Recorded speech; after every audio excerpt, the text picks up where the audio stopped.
वो हमें अलग अलग करना है। अरे अलग करके क्या करना है? हाँ, क्या करना है, हमें सूखा कचरा सूखे कचरे के डिब्बे में डालना है और गीला कचरा किस में डालना है, एरोबिन में। एरोबिन? ये जो डिब्बा दिख रहा है ना, हाँ, पर ये क्या क्या चीज है वो? क्या चीज है वो मैं बताता हूँ ना। हाँ। एरोबिन क्या है? देखिए दोस्तों, हम मदरसन्स कंपनी के CSR के माध्यम से IPC ने एक प्रोजेक्ट लॉन्च किया जिसका नाम है सॉल्ट प्रोजेक्ट। और इस सॉल्ट प्रोजेक्ट में हमें हमारे सोसाइटी में एरोबिन दिए गए। आपको पता है सॉल्ट का फुल फॉर्म क्या है? दुनिया में क्या है नहीं पता? सॉर्ट मतलब recycling of waste for segregation of waste for recycling and treatment.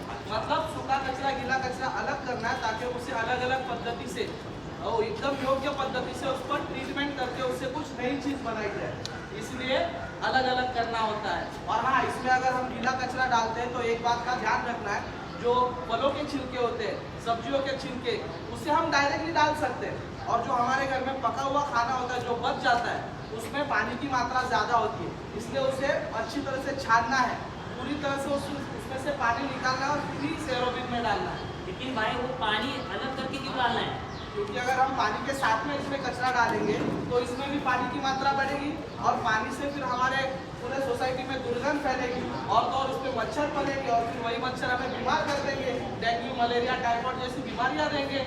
तो इसलिए इसे हमेशा अलग अलग करना है। ये तो हम लगवा देंगे एरोबिन, लेकिन उसका फायदा क्या है? हाँ, फायदा आपके घर में फायदे की बातें कौन करता है? कि कौन महिलाएं करती है? महिला है ना, तो यहाँ पर भी फायदे की बातें महिला ही बताएंगी। अच्छा, आइए।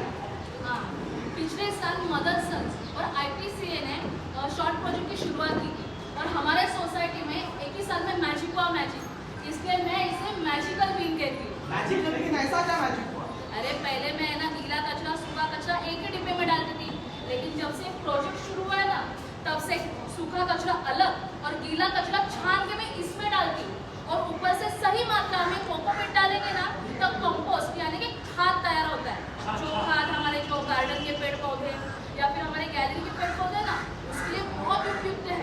भाई साहब, पहले मैं खाद ना बाजार से 150 रुपये किलो का लाती थी, लेकिन अब से 50 रुपये किलो में हमारी सोसाइटी में मिलता है। 50 रुपया? हाँ, और उससे मच्छर भी कम हुए और बदबू भी नहीं आती है। हो गया ना फायदा? बराबर बराबर, एकदम सही बात कही। और तुम्हें पता है और एक प्रकार का कचरा होता है, कौन सा? घातक कचरा। अरे वो पता है। ये पता है? हाँ, पता है। होशियार है। अरे वो है ना, वो एक कातिया, तू चाहता है तेरे यहाँ कुत्ता बन के रहूं, मैं तो काटूं। अरे वो सनी देओल का घातक है। टाइगर साहब, इसको उठा के पटक। अरे वो घातक नहीं, घातक मतलब हानिकारक कचरा, जैसे सुई सिरिंज, ये सैनिटरी पैड हुए, डायपर हुए, खून से भरा हुआ कपड़ा, ये सब हुआ घातक कचरा। इसे हमें क्या करना है, इसे हमें एक पेपर में रैप करके अच्छी तरह से रैप करके ही हमारे स्वच्छता कर्मियों को देना है। क्योंकि अगर हम इसे ऐसे ही डाल देंगे तो हमारे जो स्वच्छता कर्मी जो कचरा उठाते हैं उन्हें लग सकता है, सुई अगर लग गई तो उन्हें चोट पहुँच सकती है या फिर अलग अलग प्रकार के इन्फेक्शन भी हो सकते हैं, वो बीमार पड़ सकते हैं। इसलिए इसे अच्छी तरह से अलग से ही लेना है। भाई साहब, और मुझे आप बताइए, आप जब मार्केट में जाते हो तो आप कौन सी थैली लेके जाते हो? थैली? हाँ, अरे वो नहीं लेके जाता मैं। क्यों? वो दुकान वाला देता ना प्लास्टिक का थैली। प्लास्टिक हमें कम से कम यूज करना है, प्लास्टिक यूज नहीं करना है। हाँ, उससे अच्छा हमें घर से कपड़े की थैली लेके जानी है। और आप जब घूमने जाते हो आपको प्यास तो लगती होगी, तो आप कौन सा पानी पीते हो? टंकी का पानी लेके जाते हैं। क्या बोल रहे हो? अरे दुकान से प्लास्टिक का बोतल खरीदते हैं। फिर प्लास्टिक? यही तो गलत कर रहे हैं।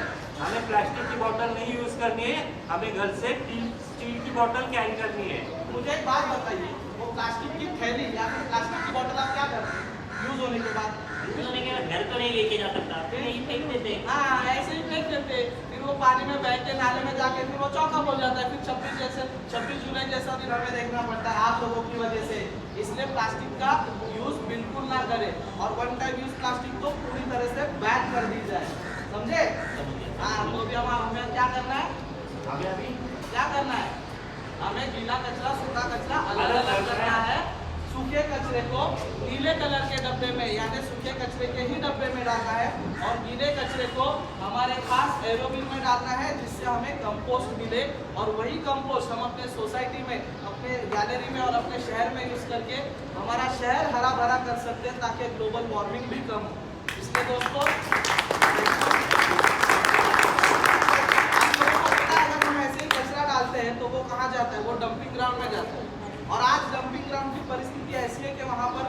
एक पहाड़ बन गया और वहाँ पर जो रहने वाले लोग हैं ना उन्हें काफ़ी सारी तकलीफें होती हैं। अगर उस डंपिंग ग्राउंड में बारिश की वजह से जब पानी जमा होता है तो उसमें से बदबू आती है, मच्छर आते हैं, वहाँ के लोग बीमार पड़ जाते हैं और कभी कभी तो धूप में, गर्मी में उस डंपिंग ग्राउंड में आग भी लगती है और उस आग की वजह से जो धुआं होता है ना उससे वहाँ के लोगों को कैंसर जैसी खतरनाक बीमारियाँ भी होती हैं। इसलिए अभी हमारी भी जिम्मेदारी है कि हम हमारे घर के कचरे को घर में ही कैसे नष्ट करें, इसके बारे में उपाय सोचें।